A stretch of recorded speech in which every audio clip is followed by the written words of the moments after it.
current price of Bitfarms Ltd. BITF is hovering right around $2.97 USD, with significant intraday volatility pushing it between a low of $2.83 and a high of $3.01 in today's session. If you are watching the Canadian ticker on the TSX, that translates to roughly $4.05 CAD, down significantly in what looks like a continuation of the heavy selling pressure we have seen all week. The stock is currently showing a decline of nearly 4% on the day, while volume is absolutely exploding, already crossing 31 million shares. You are probably looking at your screen, seeing Bitcoin trading comfortably above $90,000, specifically around $90,011 as we head into this afternoon, and asking yourself the most obvious question in the market right now. Why on earth is Bitfarms crashing when the underlying asset it mines is sitting near all-time highs? The expectation here is straightforward. Bitcoin goes up, miners go up. That is the correlation trade that everyone from the retail trader on the Robinhood app to the institutional wealth manager at Fidelity has relied on for years. You expect a beta play, you expect leverage on the price of Bitcoin, but the reality? The reality is that Bitfarms is currently stuck in a violent corporate divorce and an operational transition that is completely decoupling its stock price from the crypto macro narrative. While Bitcoin holds the 90K line, Bitfarms is being punished for specific idiosyncratic risks that most headlines are glossing over. You are not looking at a simple crypto proxy right now. You are looking at a company undergoing a massive shareholder capitulation event. Let's look at the immediate price action we are seeing today, December 9th, 2025. The tape does not lie, and right now the tape is screaming liquidation. The drop to $2.83 earlier in the session was not just a technical dip, it was a test of buyer resolve in the face of persistent supply. When you see a stock gap down and fail to reclaim its opening range, despite the sector leader, Bitcoin, holding firm, it tells you there is a seller in the room who doesn't care about price sensitivity. They just want out. This aligns perfectly with the recent news that Riot Platforms, after their failed hostile takeover attempt earlier this year, has been systematically unwinding their massive stake in Bitfarms. This is known as overhang, and it is the single biggest weight on the stock right now. Every time the stock tries to rally on good Bitcoin news, that supply hits the bid, suffocating the momentum. It's a classic case of market mechanics overriding fundamentals. You might have the best Schwab Intelligent portfolios set up, or a perfectly balanced set of Fidelity ETFs, but if a whale is dumping millions of shares into the open market, the price is going to struggle. What makes today's movement even tenser is the macro backdrop. We are hours away from the Federal Reserve's policy decision. The market is on edge, and high beta assets like Tesla stock and Nvidia stock are seeing choppy trading, but crypto miners are taking it on the chin harder than most. Traders are risk-off ahead of the Fed. And for a company like Bitfarms, which recently missed its Q3 revenue targets, there is no safety net. The expectation was that the post-halving world of late 2024 and 2025 would be a golden era for the survivors.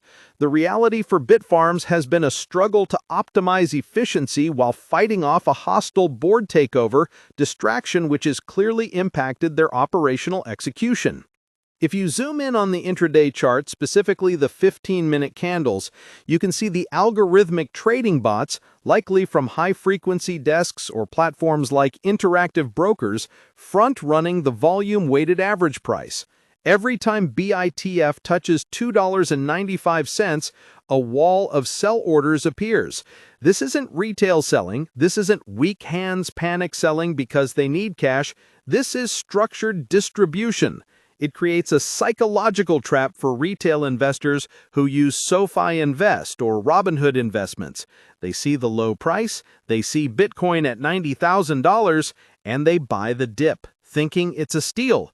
But they are catching a falling knife because they don't see the institutional order flow that is systematically capping the upside. This disconnect brings us to the core of the Bitfarms thesis. For the last 6 months, the narrative was, will Riot buy them? That speculation put a floor under the stock. It created a premium.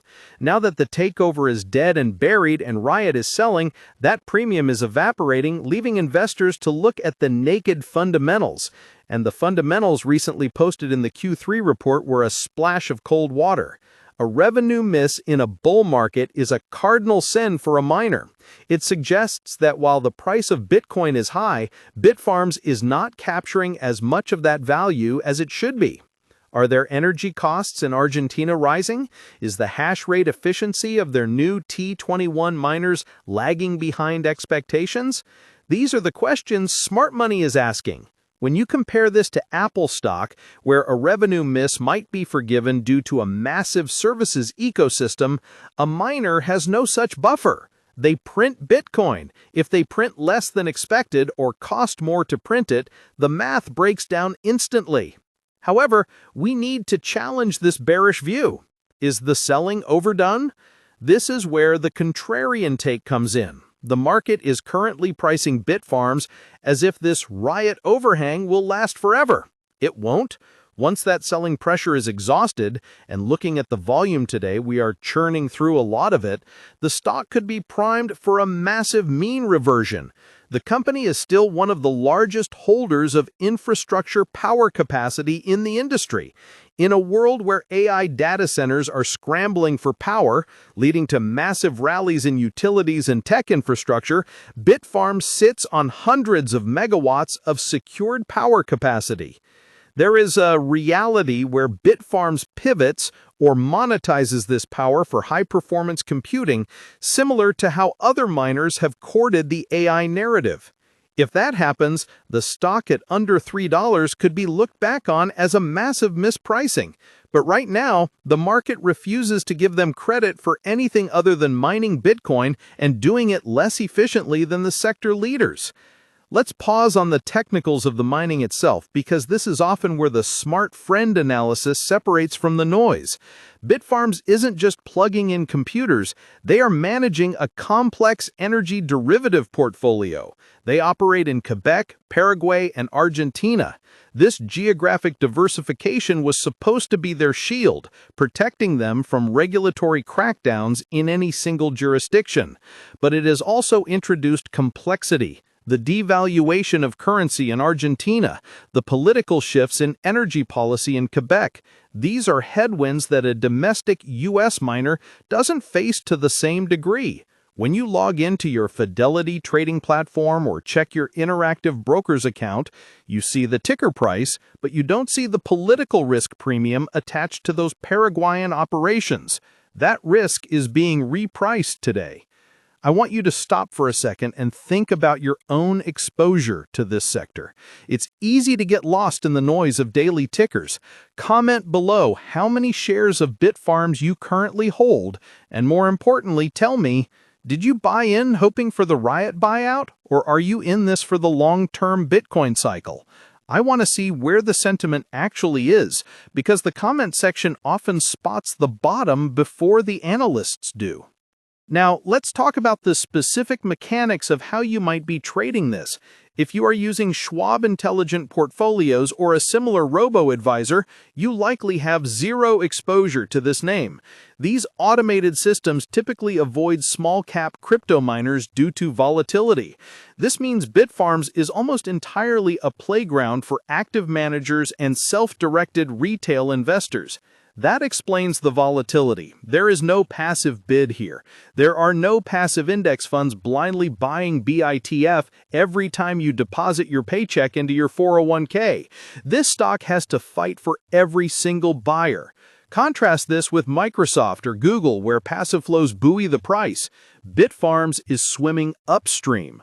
This is why platforms like Robinhood Crypto and SoFi Active Investing have seen such high turnover in the name. It attracts the trader who wants action, not the investor who wants safety. We also need to discuss the boardroom drama aspect. The appointment of Wayne Duso to the board in August 2025 was a signal. It was a move to professionalize the board after the chaotic defense against Riot. But governance fixes take time to trickle down to the price. The market hates uncertainty, and for the better part of 2024 and 2025, Bitfarms was the poster child for uncertainty. Who runs the company? Who owns the company? What is the strategy? Is it a sale or a build? Now that they have chosen build, they have to prove it. The market is currently in show me mode. They are saying, okay, you wanted to stay independent. Show us you can be profitable at $3 per share. Today's drop suggests the market is skeptical. It is also vital to look at the broader sector context. While Bitfarms is down, how are its peers doing? If we looked at a heat map on interactive brokers, we'd likely see a sea of red for the mid-cap miners, while the large caps might be holding up slightly better. This bifurcation is key. The industry is consolidating,